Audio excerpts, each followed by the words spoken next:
Merci nakanisi mai o ezali koleka na mboka na biso totali makambo etali IGF makambo etali CENI totali makambo etali ba élection na situation sécuritaire na mboka na biso to banina na makambo etali IGF parce que tolandaki interpellation ya gouverneur ya ville à Kinshasa ville province à Kinshasa où yazaki interpellé na niveau IGF pour n'a pas ça y est conclusion il y a rapport au bango basalaki les loto moni institution wana IGF ezali kokoma loko la chasse gardée il y a régime en place pour na koluka ko éliminer certaines personnes oyo bazali na obédience à bango te ou bien au bazali gênant na kati ya système wana yango to soki to cité certaines personnes au basalis déjà sanctionnées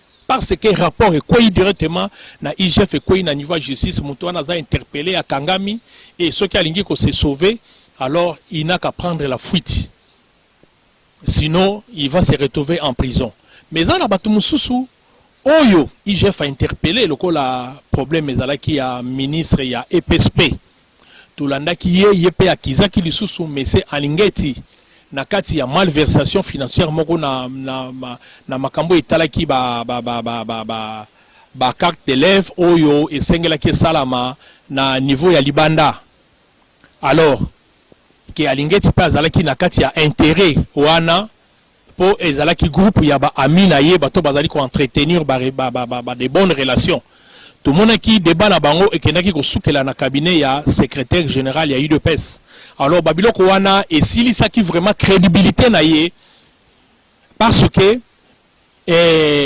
Augustin Kabou Yazali secrétaire d'un parti politique ye azali ko interpeller le ministre EPSP azali ministre en fonction bakoka ki ko soukela na cabinet ya secrétaire général à UDPS en tant que bangé bazali ba animateur ya ba institution minene ya mboka.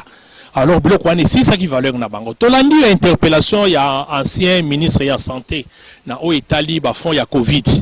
Boebi que Ndeko Félix a tiaki en place commission babenga qui caisse de solidarité pour na ko soutenir bato bazali na pour na ko soutenir cas ya Covid na mboka na biso. Gouvernement yemo kwa déboursaki mbongo. Banque mondiale a bimisaki bambongo belé ou ya tiaki na disposition ya RDC pour la gestion. Yangwana Ndeko Félix a salaki caisse ya solidarité. Malheureusement, caisse ya solidarité wana na fonctionnement nango d'abord depuis basala ngo to ko rappeler binoke bazwana nos frais d'installation té. Il se débrouille na lolenge na bango pour ba fonctionner. Alors qu'ils allaient institution où ils allaient attacher la présidence de la République. Pour la Likambetali gestion de fonds, nakanisi ba fonds où wana nyon surtout ils allaient qui justifier. Tant que sa solidarité ba structure na bango wana fandi ba senga qui ba transférer na compte na bango ba fonds où nyon so ils allaient qui collecter pour na makambo ya Covid. Justification ezala qui était mbongo nyonso wana si bakaboli yango na ba province alors que ezala ki na habilité na bangote yaki na ndingisa na bangote yango no moni ancien ministre ya santé alobaki ke ngai na ko justifier kaka mbongo o batiaki na disposition na ngai lokola bayebi ke mbongo wana eliamaki na échelon ya likolo kino na se moyeba justifier yango ezala ki te yango wana omoni directement ba libéraki le ministre de santé 2 semaines va passer liberté provisoire et Abimi a brandi des doigts victoire pour la Kisabino était à cause de l'issue kunate parce que même on va interpeller bazali complice il est prêt à citer tout le monde ba utiliser ki mbongo wana et alors pour na conchiter bandeko ya Covid ba gérer ka mbongo wana te ba monaka ngo pété bazwaka seulement explication ya kolobana bango était mbongo wana si to utiliser ki déjà na ba niveau ya ba province or ba twazaki na habilité ya ko utiliser somme wana ozaki mis à disposition na bango pona ko gérer makambo etali Covid ezalaki caisse ya solidarité bango balingaki ko évaluer le besoin na niveau ya chaque province parce qu'il y avait des provinces qui touchaient il y a des provinces qui plus touchées il y a des provinces qui moins touchées ne yangwana à partir ya wana bango balinga ko gérer batali par évaluer les besoins ya chaque province nde balinga ko affecter ba fonds na ba différentes provinces na ba différents services où ils allaient concernés. Mais malheureusement bon wana batikala ko mona ngote ezalaka déjà dépensé bien avant que ekomana kwese wana ekotaka na caisse ya solidarité ba trouvaka une petite somme au bango ba géraka nde yangwana tuza ko déplorer. Le problème mususu ezali makambo etali makambo ya commission électorale indépendant makambo ya ba élection nakanisi bandeko esengeli toyeba na mboka na biso tozali na crise électorale te tozali na crise politico-sécuritaire. Pour to koma na situation oyo tozali nango lelo il faut boyeba ke touti na alliance oyo ezali FCC cash donc ndeko Félix na ndeko Kabila ndenge bayokanaki ndenge bapeselaki ye pouvoir nde bayokanaki ba travailler ensemble. Lokola bayebaki ke mibeko mboka ndenge ezalaki disposé bayebaki ke bakokende lolenge wana kino na suka. Parce que avec les problèmes, il y a contre-saint, il y a qui seulement problème, il y a qu'à régulariser, il y a qu'à créer équilibre entre les pouvoirs, il y a présence de la République, dans le pouvoir exécutif, le coup, la Premier ministre. Il y a là-bas qui a toute décision, il faut un contre-saint. Et le coup, on est monanaki d'un côté, il y a le coup, la blocage, moyen basé à la liberté à cause de la décision, ils allaient quitter. Alors qu'ils allaient mibeko, ne et lobby yango. Pour un problème, il y a équilibre. Oyebi lelo soki tokendaka na Saint City ezali pona ko corriger babiloko tout oyo to vivaka na tango ya Monsieur Mobutu en tant que le chef de l'État, le garant de la République, il règne, il gouverne, il est au-dessus de la mêlée, il est au-dessus de tout. Alors nde eloko wana ngaki ba équilibrer pouvoir entre le président de la République et le premier ministre. Donc, pour le président de la République, il y a un pouvoir excessif, le premier ministre peut avoir un pouvoir excessif, mais il y a équilibrer les pouvoirs. Et là, il y a un qui bango batambola malamute, nde ememaki ndeko Félix na décision ya ko dissoudre alliance wana pe ya ko créer une autre majorité en violation ya mibeko ya mboka na biso, bien que mibeko ya mboka na biso et pekisaki yango parce que la majorité ezalaka identifiée une seule fois et salamaka au début ya législature netango ba majorité wana ya ka dégager opposition et salami nde ekendaka na cour constitutionnel a actaka décision wana nde yango ne kozala d'application mais tomoni lolenge yango esalamaki on a violé ba député ba violaki mibeko o ezalaki collégir institution monene ya bango et ba kweisaki valeur na bango, c'est-à-dire nostalgie wana ya ki député ezali sous-souté dans beaucoup pour le moment. Yango no moni mikolo uti koleka wa babunda ki même na niveau à parlement pour na kolobake mais c'est mboso razali ko traiter bango comme des petits gamins, le kola des comme des écoliers. Décision nyo sekolwa oya motion nyo sekoya bakotinda yango na ba commission ou les à la débattre. Alors motion oyo ndeko Poba honorable Poba asalaki et bangisaki pe le bureau ayabaki ke loko wana na niveau comment qui pense que ba comment déjà na niveau ya 100 signatures pona kokwisa monsieur Mboso malgré babana ko tergiverser ba beza na poate mais loko wana bandeko zo dimension mususu ndo moni monsieur Mboso abangi yangono moni ba question à libérer problème ya ba question orale o euti koleka. Alors na nyonso wana ezali kotalisa biso ete tozali na crise politico sécuritaire situation à l'est du pays. Alors crise les élections ezalaka liboso problème il y a confiance, problème il y a crédibilité, bokoki ko imposer biso ba animateur te et le kouane salamaka na consensus nyonso olandi to bukoko pesa ndakisa ya mboka lokola Gambie tango ba organiser makamba ba élection lokola contestation ezalaki entre l'opposition na ba commission bazomona ke ezali netre te yemza bazwa ki structure ya CEDEAO bangonde bayaki ko organiser ba élection structure neutre ya institution régionale o ezali collégir bango lokola CEDEAO bazui structure bon batay ko organiser l'élection. Alors monitant au résultat bimaki malgré président yazalaki en place à perdaki ba élection moyen s'imposer à la quitter. Une déclaration qu'il voulait faire était là quitter parce que les alaki ba oyo bazali indépendant bazali na bango concerné te na problème itali Gambie tomboka na bango et le résultat est là qui vite imposé et tant waninga ki a tellement aluka ko bunda pona ozo pouvoir na makasi tolanda ki tout le pays à CEDEAO basala qui appelle ya ba troupe pour basala sélection ya ba troupe pour bakende ko kota na Gambie ko benga na président na makasi et président gambien a bangaki atika ki pouvoir na malembe babiloko to sengeli to sa na mboka na biso ngolo moni biso na union de républicains pactu cher à monsieur Norbert Luyeye to pronaka tango nyonso les dialogues issus de l'accord cadre bandeko soki totali instrument ya musala wana accord cadre ezali appuyé na résolution 2098 ezali ba oyo ezali ko définir ezali ko trouver déjà solution ya problème auto zana yango. Tant que tozalaki na bandeko ya PPRD FCC à l'époque balukaki moyen so ya ko kimwa yango babo ya ko appliquer yango pona souci ya ko conserver pouvoir ndeko Félix Péaye azali ko sala lolenge moko bien que anoma na cabinet na ye mutu oyo azali pona suivi et application ya accord cadre. Mais malheureusement, à ça, comme ça, n'a été. Et la seule solution, la seule voie de sortie, ils allaient dialogue issu de l'accord cadre. Où ils allaient résoudre. N'a pas problème électoral, n'a problème sécuritaire, yambo cannabiso. N'a essayé de réforme, yaba institution nyonso.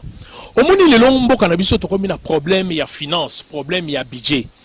Tous allez n'a institution oyo exista à l'époque, ils allaient toujours le col là gouvernement provincial, assemblée provinciale, les alakaté. Alors bah institution là, ils allaient causer un bon rebelle, bon on a fout à fonctionnaire. Bah chef de division, bango bazala qui jouer rôle. Ya ba bengi ba ministre provincial. On a ba différents secteurs. Le lot est comme le col là dédoublement ya ba institution. Ministre provincial au Salanini et chef de division Azo Salam Salanini. Et quand ici confusion. Et zali tango lobi biso to kende ko tala makambo etali réforme. Et zali ba suggestion auto sala na kati ya corps cadre, na cadre etali réforme structurelle ya ba institution pona ko luka ko elage babiloko mususu o ezali inutile. Au lieu de zala na deux chambres. Ba itiza kambongo belé. Ulimbo ngwane futa ba fonctionnaire, ulimbo ngwane futa ba enseignant, ulimbo ngwane futa ba militaire. Ils allaient servir na kufuta ba sénateur ba mbonga minene. Totali budget ba déposé qui le 15 septembre pour un projet à budget, il y a prévision budgétaire il y a 2022. Totali ba rubrique budget wana est doublé et comme une hauteur il y a 10 milliards. Bien que techniquement pour réunir somme wana par rapport à la situation économique extrêmement difficile. Mais tant total répartition, il y a budget wana na niveau il y a institution. Tomoni mbongo wana et servir budget mingi à présence en République. Où ils allaient presque doubler. Pour le fonctionnement du gouvernement, mbongo est mati presque na de 2 tiers. Na Parlement ndenge moko na chambre basse ndenge moko na chambre haute ndenge moko. Yango esali que revenu to salaire na niveau ya présidence salaire minimum ezali na 3000 quelque chose de dollars. Pour le niveau ya parlement na budget à 2022 un député azali ko toucher au moins 10 000 dollars salaire minimum, tu le bien salaire minimum, c'est-à-dire ezali moyenne. Ils allaient à 10 000 dollars. Pour la chambre haute, tu bengi ba sénateur. Salaire minimum, ils allaient à 13 000 dollars. Salaire minimum. Na budget o yasika. O bango basali. Alors, ce qui totali va revenir au basali répartition à niveau ya enseignant. Augmentation, ils allaient vraiment très minime. Au tali na armée, l'olenge moko. Au tali na niveau en fonction publique, l'olenge moko. C'est-à-dire, bon, on a servir plus un fonctionnement, il y a une institution. pe na rémunération ya ba animateur ya ba institution wana to na ndeki ndeko Félix alobaki ako réduire train de vie ya gouvernement ya présidence de la République mais malheureusement tout le monde est allé contraire au lieu que pour un train de vie qui t'a passé balobaki effectif en 2021 il y a présidence de la République et ça qui élevé na 1018 travailleurs na niveau de présidence de la République. Si quand on le bien qu'on réduit le train de vie, au lieu quitta na 1018 ba quitta na c ba mati li sous les colonnes à prévision à 2022 oyo. Prévision et qu'il na personnel nombre de personnel au président sa futa bazali au évalué au moins na 1096 personnes. C'est-à-dire l'on a 1018 et mati li sous koleka. Toké na niveau ya gouvernement, il y a un conseil des ministres Mobimbe Salamaki. Le premier ministre Animaki pour réduire le train de vie, ça fait un débat au sein du gouvernement. Mais faut malheureusement, tout le monde le connaît, à retenir toujours le même effectif. Il y a 606 personnes à niveau du gouvernement. Au lieu à réduire, parce que on réduit le train de vie, tout le monde est en côté. Effectif et quittité, à garder le même effectif, Oyo et Kofutama na fin du mois Oyo. Le même effectif est projeté pour 2022. Et nous avons que train de vie au Yalobaki, ils allaient à l'Okuta, il y a qu'à réduire, ils allaient à l'Okuta, ils allaient mensonger. Alors, le discours démagogique, il y a un ils allaient que ça, la population à vomir bango, à perdre confiance aux Azala qui n'ont pas na bango. Bazali ko tenir ba discours, bazali ko réaliser, bazali ko ça le contraire, il y a ba discours na bango, bazali ko tenir.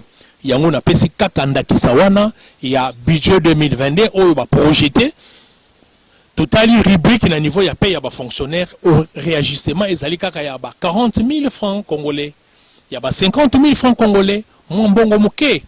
Mais alors que mbongo ya ba député longwe na ba 7 000 et ketina ba 10 000 $. Mbongo ya ba sénateur longwe na ba 8 000 $, 9 000 $, 10 000 $, ke na 13 000 $. Alors tali budget na bango e mati makasi. Alors, frais pour l'investissement, il y a intervention économique. Ils allaient vraiment manquer ma casse koleka. Alors, peuple a s'en sortir sur le plan économique. Tant que mbongo va louer pour l'intervention dans le secteur économique, ils allaient manquer. Il y a un monipe que l'opérateur économique pour les produits gelés, bloquer. Baboina bango balui bango bazali ASBL te bazali ONG te bazali opérateur économique bazali là pour réaliser ba bénéfice pe bazali na ba charge sociale oyo bango bazali nango sadi ya kofuta ba travailler na bango ba taxe d'importation et sengeli faut ba futa tout l'état ko prendre bango en charge te yango no moni même dans secteur d'aviation lelo vol est commis très difficile lelo ba avion mingi est commis immobilisé. Compagnie d'aviation mon côté a coquille quoi affecté avion naie tant que azuina nous a salina nous le planter. Pourquoi? Parce que moyen à pallier à suppléer na au yombongo gouvernement 40% au gouvernement a cela qui réduction exatée a matisi prix à bagage et on a que quelque part basali ko zonga ka sikawana et ceux qui veulent les sali planter moyen transporteur aérien moi affecté avion na bango na différentes provinces exactement vol est commis vraiment très irrégulier mingi vol ça ka plein lokola vol ya est du pays lokola na Goma kuna trafic ezali makasi bazo sala toujours plein nde yango wana oyo ezali ko salema. Alors c'est là où il y a le chèque, il y a système, il y a gestion oyo tozali nango lelo. C'est ce que nous regrettons. Il n'y a pas seulement les confessions religieuses. Tu es bien que les membres ensemble jusqu'à peut déposer liste na bango ya candidat na bango te na niveau ya seni. Pour na nini balobi pour na bango il n'y a pas un débat au sein de l'union sacrée. Et sengela ki ba fanda ensemble ba examiner ba yeba na union sacrée ba pesi bango combien de postes. Maintenant na union sacrée ba tali ba composante unine ezali kuna. Et ndenge nini bako répartir ba poste wana nde à partir ya wana bako yeba biso toza poste nini nde bako yeba ko déléguer mutu na bango pona ko placer bango na ba poste wana. Comment boyebi poste ba pesi binote ba 5 biloko abo pesa biso mututo tia na scène. Et bon so a comme huissier bokuka moi. Ezali passe. J'ai dit merci.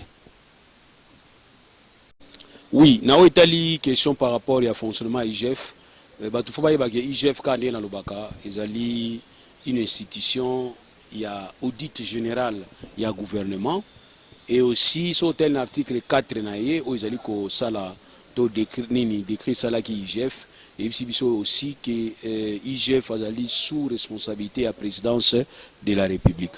Alors ce moment ni balobi kazali instrument utile supérieur il y a audit du gouvernement et en plus Sogazali Otobengi na sous responsabilité il y a président de la République.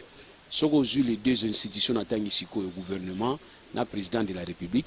Vous allez vous rendre compte que ils allaient pouvoir exécutif. Or dans un État nous avons trois pouvoirs traditionnels.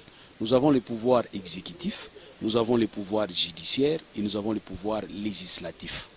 Et le pouvoir nous sommes ezali otobengi indépendance entre interindépendance ezali. Donc pouvoir ils ont un rôle dans jouer.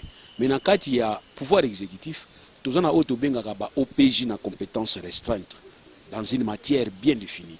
Et ces OPJ dès lors qu'un chef de service local à IGF azali na des autorités. Première autorité azali autorité administrative. Mais dans le volet judiciaire, bazali OPJ, les OPJ bazali sous tutelle ou toi sous responsabilité, il y a pouvoir judiciaire. À l'entremise, il y a parquet.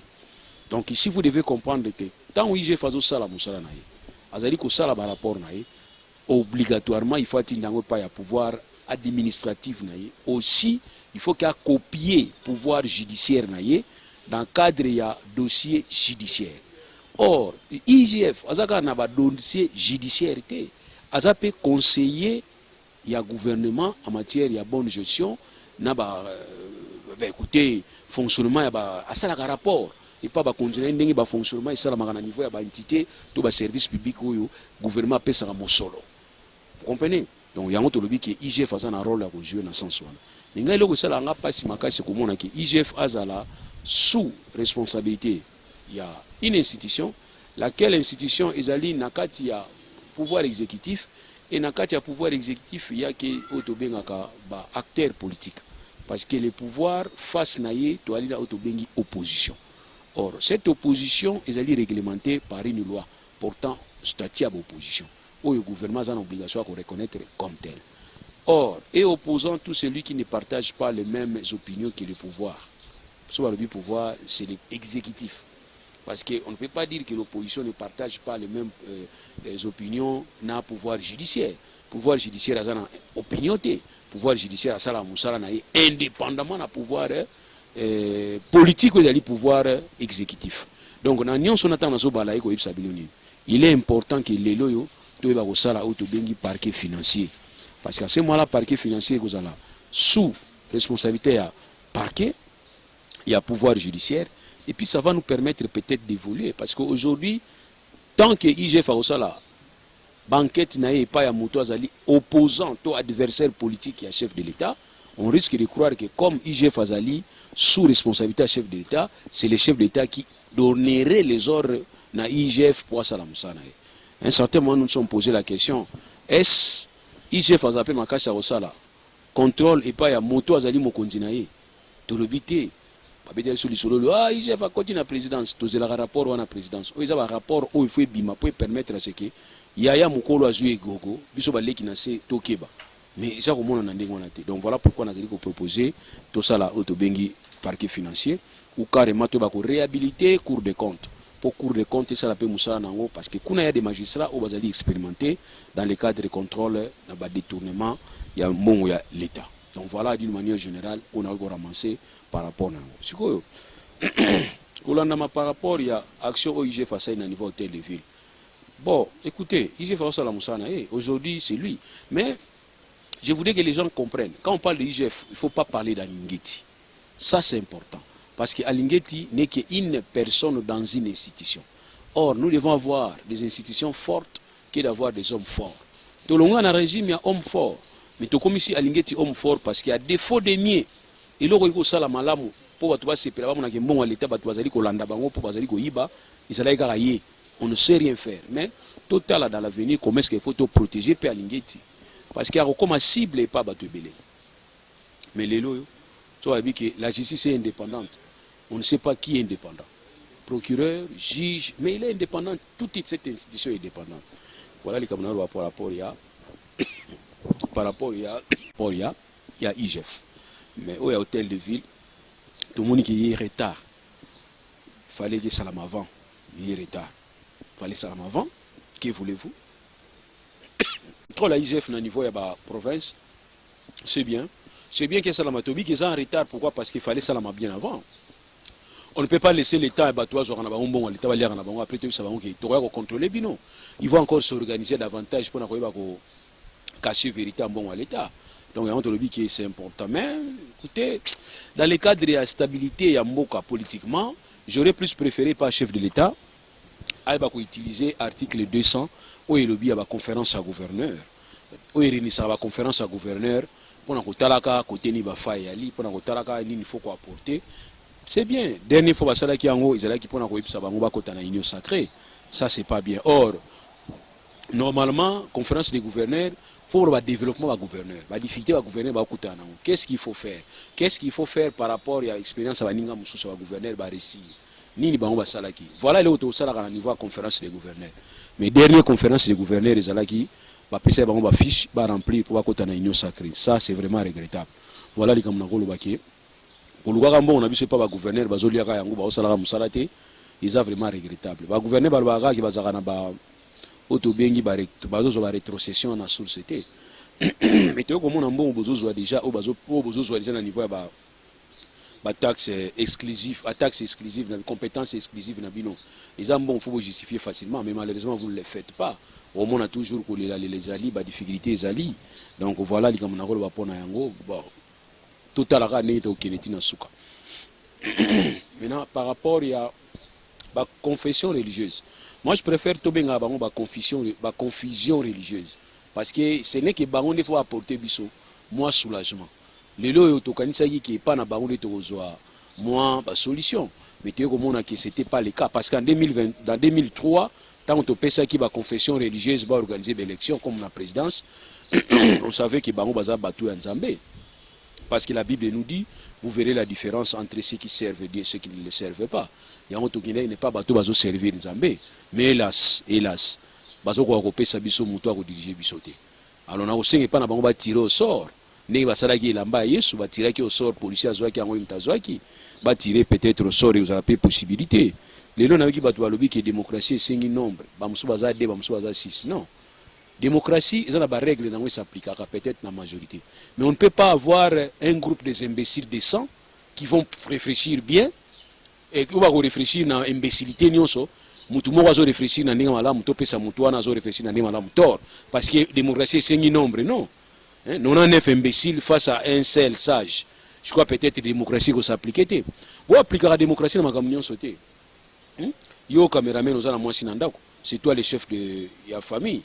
Alors les lois moi sinon la démocratie lobby que il faut ceux qui nini na éviter bana ba côté linga alors yo papa poli pour se bana ba non il y a un lobby qui na ba domaine mususu démocratie s'applique à rater n'était organiser l'élection comment bolingi bo pesa bato bazali sérieux te ba organiser l'élection pour tous les résultats sérieux est-ce que c'est possible ça ça c'est pas possible tout le monde n'est pas bon organiser bango moko moi j'ai vu des églises na kati ya balabala moko 174 églises où ils ont en face numéro 1 où ils ont en face numéro 3 Oya en face numéro 1, Zoteya, Oya numéro 3, Zobeta musique. Ma casse pour déranger numéro 1. Wana Nzambaza wapi. Nzambaza te. Dieu n'est pas là.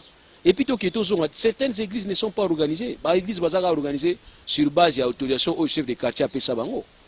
Papa pasteur, maman vice pasteur, moi na bango pasteur à so nini. So papa Koufi moi na remplacé, papa. Non, si les églises doivent être considérées comme des associations. Il faut s'organiser comme une association qui est 7 ou soit 7 fondateurs et puis bah comité directeur bazali na ba document na bango na niveau ya ministère de la justice qui en cas mandat na esili so ka nakati ba assemblée nakati ba asbel ba mandat ya laka l'église mandat ya laka te pasteur azala ki wana banda kala kaka ye akufi moi sina remplacer akufi moi na remplacer. Alors tout ça vous appelez ça l'organisation. Ce ne sont pas des organisations. Il y a une confusion religieuse. Parce que la confession religieuse était. Alors on il faut apporter biso dans les Israël, so Israël ngo kende guerre ba ke ko tuna na arche de l'alliance ba tuni certificataire au lobby na guerre tout ok. Les autres sont incapables de voir résultat. N'a pas ba confession religieuse wana on peut pas ba auto bengi banganga nzambe. Mutu moto abengi so biso tout à l'heure qui to changer na banganga kisi na place banganga nzambe. Parce que tout ça tous comprendre ba société. Et on to lobby ki ngai tant on a robaki pas na bino ki to kende na système à laïcité o esengi ki to tia ba confession religieuse du bosote. J'ai même saisi la Cour constitutionnelle dans R-Cons 1629. Il y a une Cour constitutionnelle qui a dit violation. Il y a une charte, il y a un secteur, il y a fait privé, il y a une nation. Tant que tout a bloqué les lois. Donc les lois sont organisées l'élection en 2023, il y a faute de la confession religieuse. Faute de la bango. Or, la confession religieuse, il y a une association à Master Mobasangana. Voilà. Il y a un habit Baba nanu koyoka na entre bango na bango. Kimbangisi ya Mokoto. Na kimbangisi ya Sayo. Boyokana. Nzamba lingi boyoka bolinga bolingo misala pe mibeko boyokana nzamba lingi batu bayokana dibondo imami dibondo na cheka bofanda bisika moko nzamba za bolingo me bino pa na bino ezate batu bakufi batu babomani batu mso za na prison lelo pona nini incompréhension na bino omoni tout ça ba problème et on a lobaki pa na bango ke to longola aspect confusion en fait confession religieuse na makambo na biso organiser l'élection. On a un problème de GBL qu'on manque à confiance. Parce que tous ces gens-là que je viens de citer, sont basés exclus dans la organisation. Les lois églises, il y a mon côté qui y a Sayo. Ce qui y a Sayo, c'est que il y a mon côté où on dit élection est organisée, il y a Sayo à Zate. On a le but qui est tout possible, tout s'organiser, tout va tout ça là. Chef de l'État, le but qui a raison en assemblée. Mais oui, c'est le moment. Yo en tant que décideur, article 69 de la Constitution, soit makamuzon c'est l'assemblée, il faut assemblée que bo sala makambo de rapidement, ou bien soit tout ça la dérogation, tout sauter bango. D'abord c'est une charte qui ne concerne que les confessions religieuses. Bon l'église n'a biso batu ba athée bazate. Il y a aussi des athées, to lobeli bangoni. To bisi bangoni. Ba athée on trop expliquer bangoni. Ba to bandi maranzambe te, to expliquer bangoni. Ki biso batu nzambe to yokani te yango élection salamité. Tala soni bo yo nzambe. Voilà les comme na wol ba yangwana. Alors troisième sujet, n'a évité. Pardon. Zana courage à oubisa yo ki nanda kuna yo soko PCR pas bana bazongaka. Bana bazongaka 20h. Yo mo papa ozonga lobi na tongo. Donc au cas monter bana ba respecter na bango 20h na yo ozonga te. Parce que yo mo père là là utunanda kuté. Oya kana na tongo. Vous comprenez place na loba. Tellement comme ba couvre feu bala. Est-ce que yo ga sous couvre feu? Ba policier ba tia ba barrage ba oleka yo ga ngosusu. Donc na bango moko bakanga batu balia batu na couvre feu babaye na bango. Donc ngula boyine ko lia linyo ko c'est linyo ko za bololo. Donc makambo ya ba Covid, on peut dire que ça côté mususu. C'est comme biso Ebola qui na kati ya RDC côté mususu Ebola ya la quitté. Alors cela ne voudrait pas dire que tous les pays mususu ko bloquer l'économie na bango parce que ba yu ki Ebola za na RDC non. Biso doit nzambe pesi biso mo avantage ya malade yango ezala neti zo frapper na niveau pototé. Il était que soto profiter de awa. To ba neto ba ko bongisa ba économie na biso. Mais aujourd'hui nous sommes là en train de bloquer, bousiller nos économies.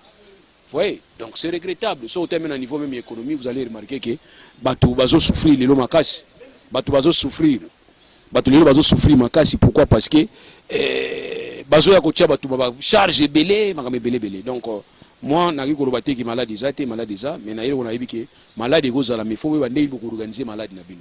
Neti biso awo. Malade monsieur na ba pays musu frontalier pas na biso ezate. Est-ce que vous avez vu que niveau Angola bateau ba kufa lelo pona fièvre typhoïde? Ba kufa pona tuberculose. Est-ce que pas na biso bateau ba kufa pona fièvre typhoïde ka mingi? To na tuberculose non. Pourquoi? Parce que ba programme ezali autotier na place où ezali prévention, où ils permettre biso malade on esaka na biso te. Ndenge moko na ba Covid oyo. Covid biso na Afrique to on avantage makasi Covid de frapper makasi te à part ba Maghreb na ba Sud Afrique. Mais biso na santé, so tali bien. Ils ont beta makasi te. Ils ont ezali to bité que ezali ezali mais ils ont beta makasi te. Mais toujours anticiper. Mes frères et sœurs mes frères nani frères et sœurs. Soki maladie na biso oyo ndé toujours belela ngona awa na Afrique. Ezali ba belaki les États-Unis. Mais pas na ba maladie zati. Ceux qui malades, des malades, tout le monde malade, on a Kinshasa, on est en RDC. Ceux qui ont en Europe, on a malades. Parce que nous contrôlons, on a des gens qui vont sentir en côté. Et pas n'abisso tous sentir en pourquoi parce que nous sommes faibles nous-mêmes de départ. Et puis tous dramatiser pour tous l'art. Tout dramatiser en pour que la biso nous sommes là en train de se victimiser. Il y a un monique, tout les gens expliquent à malade ça. Mais on peut reprendre beaucoup de choses. Auto kanga ki biso moko. Ndeko nanga lelo ebobi ki o bare kanga maka ba chepe makelele. Yo na bare zo kanga ba 20h ce soir. Tona 21h 22h. Ba to ota mona bango to ki be bango sute. Mais elo ba sepe na on va to meseni nde kozonga banda kwa fa. Elo ga na olbaka ya ngwana. Donc Covid o aidé biso to zonga pa là va. Donc merci na Covid.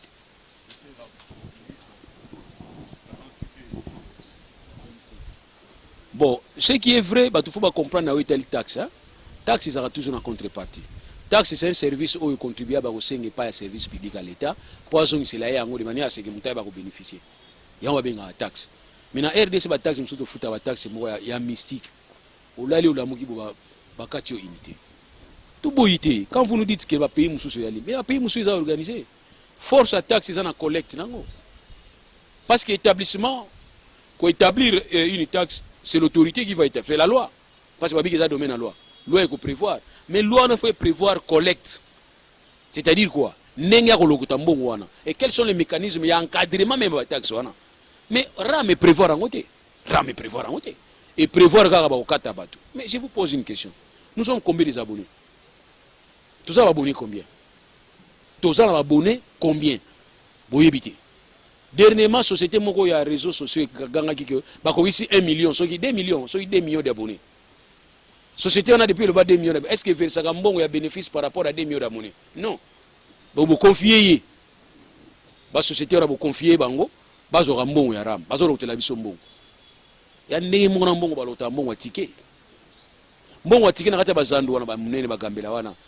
Mais bourgmestre a yebité batu baza koteka na kati ya zandu baza combien atindi batu balo kotaka yango batinda bana na bango ba nife na bango tina nde batinda yango na poani po azana nombre exact était aba contribuable ndenge moko na ram vous avez un nombre exact était vous yebité tout ça combien difficile lelo RDC tout ça combien toi à peu près 80 millions à peu près donc tout ça à peu près 80 millions so moni le monde yo raté exactement baza combien dans monde ça faut à RDC pour biso to pesa ka ba chiffre normalité bah tu me dis combien toi à peu près 80 millions. Moussa dit non 80 millions les gars quand tu commences 100 millions tu éviter. Bah utilisateur à téléphone tu nombre na bangote. Et puis vous êtes là en train de vous organiser pour dire que bah faut ta taxe. Ça c'est de n'importe quoi. Au moment les lots tu la taxe soit bien la taxe éclairage public. Oui balongola ngona kati ya ba facture na biso to futa wana. Mais ba éclairage public ça te va mulili. Et bon mon normal. Et puis on les anime ça muyibi. Taxe à redevance. Quelle redevance? Redevance radio. Mais pour nous radio ça RTNC. Ba radio monsieur zali baso rambo on a été ba subventionné. Au contraire, faut la radio na RDC mon ba taxe. O ba koya foot ça yo. Ba permo ba ka bona sac na ba salité bu na ba papier. Na ba journal officiel, ba journal officiel ya ba 59 a otangilo article 59. Article 1887 a otangilo ngo bino zali na 21e siècle. Ba perro na pona ni ko iba rambo. Difficulté ali. Ram, c'est vraiment une bonne aventure. Et vous avez courageux. Franchement, on a eu un men bazana poto mais on a RDC. Donc il y a qui mène vous savez biso. Vous savez biso qui mène. Mais ça pour moi il y a tourner bino. Ba on va répondre le long temps. On va répondre le long. Ça va ça là na temps kapilati. Ba vieux nous sommes comme makeba. Ba cha makele. Tous ces vieux là, na ba na temps ba on te va na ma problème pas ba vieux na te. Ba cha makele avec la télévision, ado ganga miso ofungwa. Baza wapi? Baza wapi? Bakina wapi? Ça va pour ma grave yate. Nous sommes dans un régime qui est to yeba sikoni to sala na bato ba sala ba fantine so mikemi. On va ezara ndenge moko muta sala blague ozate. Ndenge to se comporter contre bato FCC to bengan to liso ko ba mo bate. Ndenge to se comporter contre bato yele. Ezara même une chose reste égale par ailleurs. Et vous allez les mêmes causes produisent les mêmes effets. Les mêmes voilà. Donc ça la ndenge mon abino parce qu'on ne peut pas comprendre. Bazo sabino kezo simbate boyokana bo solola tota ni to chabilo kwana so ina poto wa place musubilo kwana rame yali muta santaka ngote na babisika o rame yali bazo futa tozo exemple na Rwanda ku appel za muke na Rwanda ku internet za muke comment muta ofana na kota RDC akendaka kote ne maka kote ya frontière poazo internet à Rwanda salila afuta ni internet à Rwanda bozo mona normal.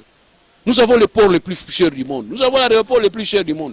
Jusqu'à ce que vous puissiez batixer. T'as vu si vous batixer, batixer ticket avion. bakisi ne ba taxe na bango za ki belé injustifié. Vous comprenez? Donc pour nous tout simplement que n'importe na biso toujours yeba comment est-ce que tu as la peuple. Quand nous disons que le peuple d'abord, c'est comme si na on une phrase mo eza na suka bozo si sakati. Le peuple d'abord doit subir. Il y a un moment peut-être. Donc le peuple d'abord, virgule, doit subir. Toujours subir les lots. Franchement, oui, ça veut dire que on a tout ram pour la bien population pour internet. Yo c'est pas nous obéir internet. Bino otala ka kishasa. Mais vous okata batu mboka bafana na mboka ba fin fort. Koko na biso neti koko na biso ya mobile na monaki asimi téléphone mo akoni. Ya za na besoin internet, boka te ram neni. Koko na biso wana. Ana besoin internet te. Boka te mingini. Bénéfice à taxe sera directement lié à Moutou Azali Senga. Ok? C'est ce qui est important. Botiaki na Kitambo, na Kitambo magasin. Sans que ça la contre Kitambo. Boli jour na les gars côté Kitambo. Côté ni jour ni na les gars côté Kitambo. Donc ça dit sur na les côté Kitambo fona tellement na côté internet. Alors c'est qu'embouteillage aux à la côté kuna. Ezali raisonné. Boy ça va tout boy. Oyo nyonso alinga bénéficier va service dans le cadre téléphone na ebungi. O repérer téléphone na yo. Ça c'est un service que offrir bino. Mais à condition bossa nini, bo futa taxe ya RAM. Ngana ko yana ba réseau wana na kini ngana réseau nanga. Na ke webisa bango ke ezaka combien par année? Eza $7. Ndeko nanga na ozo $7 pour na facilité ko futa ngo. Mutu nyo sauter là je reconnais. Je prends les $7, je paye. Je vous dis OK, bo tianga na kati ya système na bino, so ba yibi téléphone nanga na localisango. Ça c'est un service que j'ai demandé. Voilà tina ko futa RAM. Voilà tina ko futa RAM. Le lobung sa téléphone na yo. Aujourd'hui, les panani, biro la bango yeba ngate. Baza bisikani. Arsogi RCPT sogi baza la wapi. Soki na ministère ya nini wana ba peso réponse ni. Bungi sa téléphone kende kunati. Soko kokota pa biro na bango. Ya onto lobi ke tina ram ikozala justifier soki service au biro ko chai pa batu ba komona yango. Mais soki service on ezate bozo zo kaka ekomi impôt. Et soki ekomi impôt moko non légal, c'est que ekomi muyibi. Mo muswa ko pesa ezate za muyibi vol. Et puis là on a commandé teti na bino. Or so ine zenga na bagena to suspend ngo nanu botika nanu ko kata na tana to so vraie définition nango et puis to tsala ourien. Parce que kata nga batini nga message oh non cher abonné recharger pour to kata ram. Na posa na buka 6 mois yo. Et puis to kona ba nini mususu obike na bino pe ba réseaux sociaux to ba réseaux sociaux télécommunication to qui n'est pas na bino. Nous allons nous organiser to so batunyo so ça que to so wasim to so sabino wasim comme ça bango afuta bango so indi ba osala ba futa basali. Nous sommes prêts à faire ça, cadre de boycottage. On va faire peut-être une journée de boycottage, tu sommes accrédité. Pour toi, tu as toi, banana binoté. Bon, ça va tout. Non. Si vous avez 117 unités, c'est $7 multiplié par 30 millions d'abonnés. Vous voyez, vous payez ça combien? Ils ont un faux l'armée. Oui, il faut l'armée. Sautez, massa va bundi. Au tu vas bundi combien? Va bundi 1000 francs. Oh, massa 1000 francs. Ba fola ne bunza otumakasi biso ina internet mu lipa moka mukie lipa wana soko lienga ngo to ko bunda mais ata muntu abia somelo lipa munene na place obo ya ngaya lipa na ngamuke donc ba mbongo mike boy to ko bunda pamba ministre batela bande na yo po ba bi o pa je falo songo bi o tala soko convaincre lundi te mario convaincre te ndako sote kaka wewe wai wana ngo banda susu mutaondi mazate ndeto za mutaondi mazate mengala kama ne silence bande ko na biso ya union sacrée. Voilà silence mancage. Boni. Bota la pe ko pangwa situation. Ba mo soupçonner bino bige parité bozo alara bozo benda lara ya campagne. Campagne. Tala, bobo msape ba élection. Bino ba komina tendance à ko soka ba o réussir ba bo gagner ba élection. Mais vous êtes incapable de organiser ba élection. Les gens mtolo ba seni wana. Ils ont umela. Bo faire perdre temps. Ngana bisi bino na kocha ki air conspona ko ba kezali. Malamu ke tozo option mususu pour permettre à ce que toke na niveau assemblée tozo solution rapidement. Nous avons 3 mois, c'est sûr qu'il y a 3 mois. Bon ça na loi ou bon dans une semaine pesili, tozo ngi na système moko normal. Notre souci c'est d'avoir un président qui permettre les biso à que rejoindre baninga muso sa la plénière, bon na organiser l'élection. L'élection, il faut organiser ngo. Parce que organiser ngo te bo gagner ndeni. Vous avez champion ndeni. Il faut avoir un championnat. Ah ben je comprends au Congo, il y a tellement trop de champions sans championnat. Il faut un championnat. Après, au Beti Bangonio, soit dit que Yom to gagner. Vous avez un champion sans titre, sans championnat, voilà les gars. Mais l'organisation de l'élection, pour y réussir, c'est avant, pendant et après. Avant, toi, avant de l'élection, nous devons nous mettre d'accord. Attention. Bon, les gars, on a passage à force. Il ne faut pas confondre la démocratie, préservance il y a stabilité politique. Ok, attention, attention. Vous pouvez organiser des élections qui sont transparentes, qui vont gagner, et vous allez vous mettre le problème, il y a légitimité. Or, ces problèmes, nous voulons les résoudre. C'est depuis conférence, depuis Nina Bisso, il y a préambule de la Constitution. Et le but qui est légitimité, la crise récurrente. Et ça dit suite, il y a légitimité. Il y a une institution,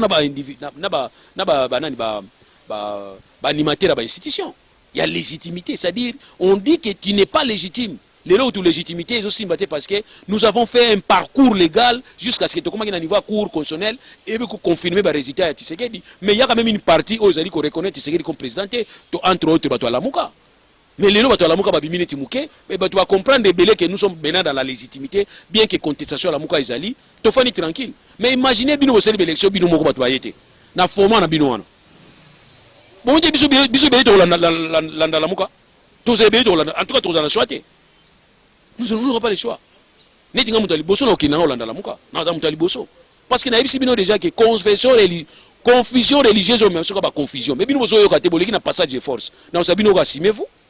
Donc voilà, les gens mais l'élection fait ça bien. Qui m'y est là, de manière à ce que, quand même, tous avez une expérience d'organiser l'élection. Quand même, tout ça, il y a 3 fois. Rwanda, c'est là où nous, 2 fois, il y a bien été. Mon équipe, c'est là où on allait, mais bien. Tout organiser l'élection pour les gars Kabila. Voilà le message dans le Nous devons organiser des élections où il faut dépasser 3 élections au Kabila Sali. Et on va sentir que nous avons poli avec oui na poli. Mais aux autres, on la porte à contestation. Italie bino. Italie bino. Bino on a un nombre de ça. On a pas tout ça. Permis à nous Kima pour union sacrée quoi au Panzana. On a bandé gabona FCC. Tant on a que alliance FCC caché au Panzana. Tu as dit mais ngate. Tu vas aller au Bango. Tu as dit mais union sacrée quoi au Panzana. 2023. Nous sommes on a un baoulou galar.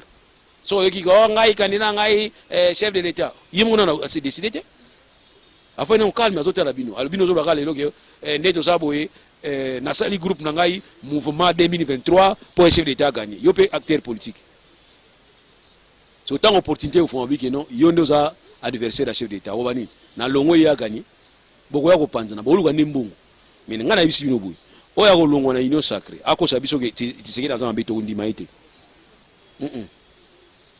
donc aza bien pour za kuna fanda kuna zala kuna ko ya ko zonga boyite ko to longwe kuna ezali baza ko forcer biso to loba oui non fanda kuna boko fanda kuna bino nyonso to lobi déjà côté opposition porte ya okangama bino boko fanda kuna o no sa ko longa côté ya union sacrée pour amoni ki to mpeme élection ako sala nini mo to sa bino ka bo fanda place bouti parce que ba jango ko ya ndenge ni oh non peuple bolim sangana ye parce que kuna na kosama ki tikala na kosama mais toutefois, tu as une élection à la malamu, tu as une bipolarisation, tu as côté l'union sacrée comme un parti politique, nous pouvons avoir la mouka, bossa la paix, des partis politiques, FCC, FCC, bien que Mingi va traverser. Tu vas traverser à toi, bien, tu vas nous surveiller. Si tu traverses le bon, tu vas traverser comme ça, tu vas tout. Merci beaucoup.